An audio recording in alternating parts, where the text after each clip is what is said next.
Assalamualaikum warahmatullahi wabarakatuh. Saya Sulfan Mezia dari kelas 4B dan 4 akuntansi. Baiklah, di sini saya akan menjelaskan materi tentang saham dan indeks harga saham. Baiklah, materi pertama yaitu saham preferen. Saham preferen mempunyai sifat gabungan atau hybrid antara obligasi atau bond dan saham biasa. Seperti bond yang membayarkan bunga atas pinjaman, saham preferen juga memberikan hasil yang tetap berupa dividen preferen. Seperti saham biasa, dalam hal likuidasi, klaim pemegang preferen di bawah klaim pemegang obligasi atau bond. Dibandingkan dengan saham biasa, saham preferen mempunyai beberapa hak, yaitu hak atas dividen tetap dan hak pembayaran terlebih dahulu jika terjadi likuidasi. Oleh karena itu, saham preferen dianggap mempunyai karakteristik di tengah-tengah antara bond dan saham biasa. Berikut beberapa karakteristik dari saham preferen adalah sebagai berikut. Yang pertama, preferen terhadap dividen. Pemegang saham preferen mempunyai hak untuk menerima dividen terlebih dahulu dibandingkan dengan pemegang saham biasa. Misalnya, dividen untuk per lembar saham preferen adalah 5.000, maka pemegang saham biasa tidak akan menerima dividennya sebelum pemegang saham preferen menerima dividen sebesar 5.000 ini. Saham preferen juga umumnya memberikan hak dividen kumulatif, yaitu memberikan hak kepada pemegangnya untuk menerima dividen tahun-tahun sebelumnya yang belum dibayarkan. Jika saham preferen disebutkan memberikan hak dividen kumulatif, maka dividen-dividen tahun sebelumnya yang belum dibayarkan disebut dengan dividends in arrears.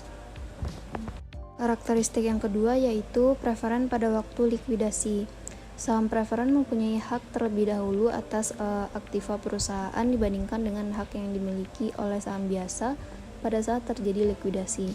Besarnya hak atas aktiva pada saat likuidasi adalah sebesar nilai nominal saham preferennya, termasuk semua dividen yang belum dibayar jika bersifat kumulatif. Kemudian ada beberapa macam saham preferen. Yang pertama, convertible preferred stock.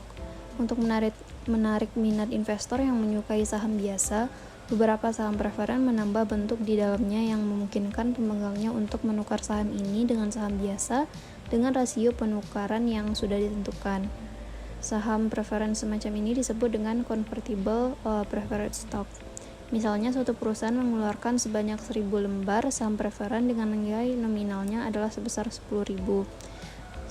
Lembar saham preferen ini dapat dikonversikan menjadi 5 lembar saham biasa yang nilai nominalnya sebesar 1.000. Yang kedua yaitu callable preferred stock. Bentuk lain dari saham preferen adalah memberikan hak kepada perusahaan yang mengeluarkan untuk membeli kembali saham ini dari pemegang saham pada tanggal tertentu di masa mendatang dengan nilai yang tertentu. Harga tebusan ini biasanya lebih tinggi dari nominal sahamnya. Yang ketiga yaitu floating atau adjustable rate preferred stock.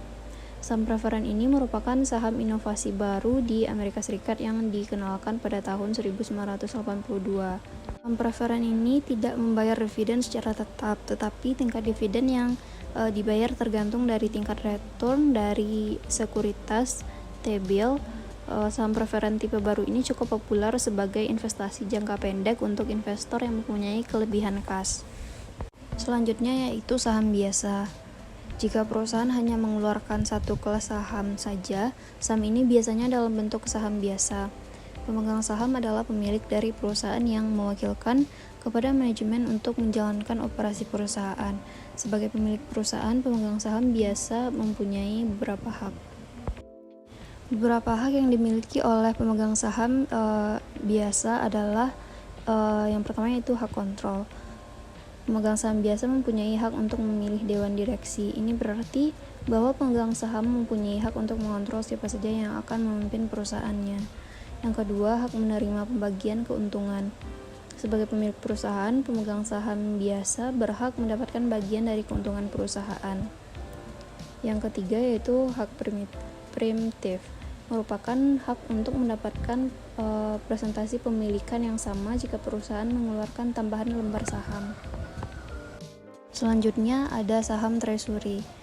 Saham treasury adalah saham milik perusahaan yang sudah pernah dikeluarkan dan beredar yang kemudian dibeli kembali oleh perusahaan untuk tidak dipensiunkan. tetapi disimpan sebagai treasury. Perusahaan emiten membeli kembali saham beredar sebagai saham treasury dengan alasan-alasan sebagai berikut. Yang pertama, akan digunakan dan diberikan kepada manajer-manajer atau karyawan di dalam perusahaan sebagai bonus dan kompensasi dalam bentuk saham. Yang kedua, meningkatkan volume perdagangan di pasar modal dengan harapan meningkatkan nilai pasarnya. Yang ketiga, memberikan sinyal kepada pasar bahwa harga saham tersebut murah sehingga perusahaan mau membelinya kembali. Yang keempat, mengurangi jumlah lembar saham yang beredar untuk menaikkan laba per lembarnya. Yang kelima, alasan khusus lainnya yaitu mengurangi jumlah saham yang beredar sehingga dapat mengurangi kemungkinan perusahaan lain untuk menguasai jumlah saham secara mayoritas dalam rangka pengambilan alih tidak bersahabat. Selanjutnya, nilai saham.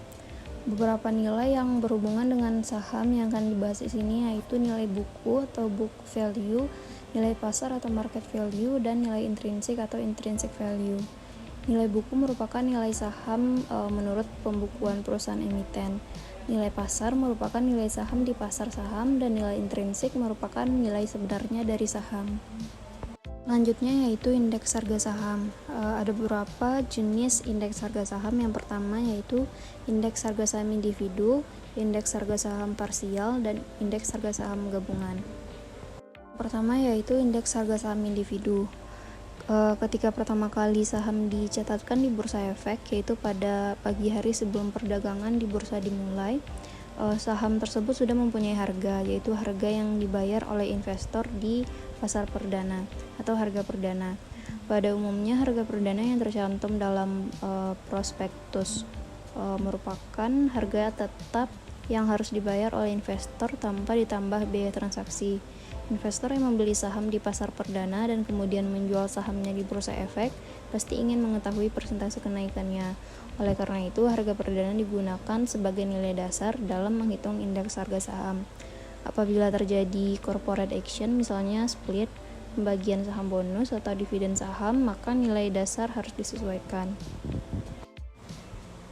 Yang selanjutnya yaitu indeks harga saham parsial. Setiap pihak dapat menciptakan indeks harga saham yang terdiri dari beberapa jenis saham untuk kepentingan sendiri. Apabila indeks harga saham parsial tersebut ternyata baik digunakan sebagai pedoman oleh investor, maka indeks tersebut akan laris diperdagangkan. Misalnya indeks Nikkei 25 adalah indeks dari 25 jenis saham di Jepang, dan indeks S&P 100 adalah indeks gabungan dari 10 jenis saham di Amerika Serikat. Indeks harga saham parsial tersebut lebih laku diperdagangkan daripada indeks harga saham gabungan. Selanjutnya yaitu indeks harga saham gabungan. Indeks harga saham gabungan atau Composite Stock Price Index atau CSPI merupakan indeks gabungan dari seluruh jenis saham yang tercatat di Bursa Efek. Indeks harga saham gabungan diterbitkan oleh Bursa Efek. Sementara itu, pihak di luar Bursa Efek tidak tertarik menerbitkan